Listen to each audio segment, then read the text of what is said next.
Ano tayo ma'am sir? Good morning. Tutorial tayo sa mga pag ano ng NGT, pagpakain through NGT. So una-una, hawakan mo dito. Tapos tupi mo konti yung ano, pero wag mo masyadong i-tupi para at least hindi masira yung ano. Parang ganun mo lang. Tapos una, tubig. Ayan. Para umano yung kung ano mang nakaano doon sa host napapunta sa ano niya ma'am sir. Stomach or anong tawag niyo dyan. Tapos, yung pagkain niya o anong ibibigay nyo. Tapos, iangat nyo, wag nyo wag yung mababa yung ano nyo. Ito, dapat mataas. Ayan. Sa mga baguhan. Tapos, kung ano ba sir, mga technique kasi, may mga technique ng iba. Ito, pang-pump to.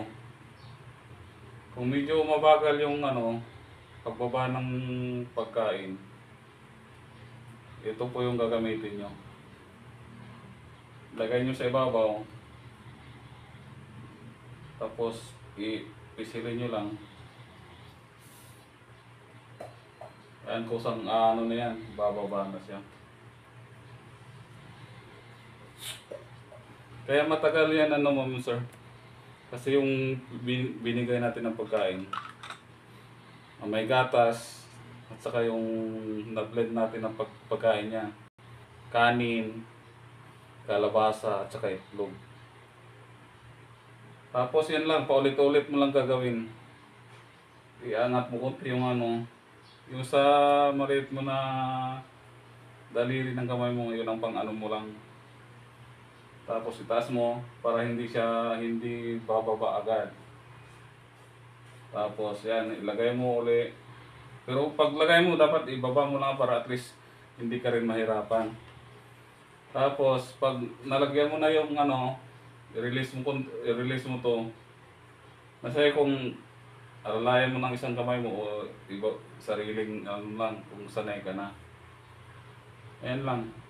Pagpaano ng pagpakain ng ano sa pasyente na naka-NGT.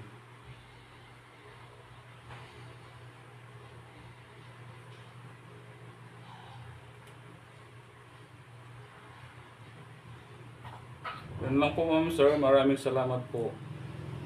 Bye-bye.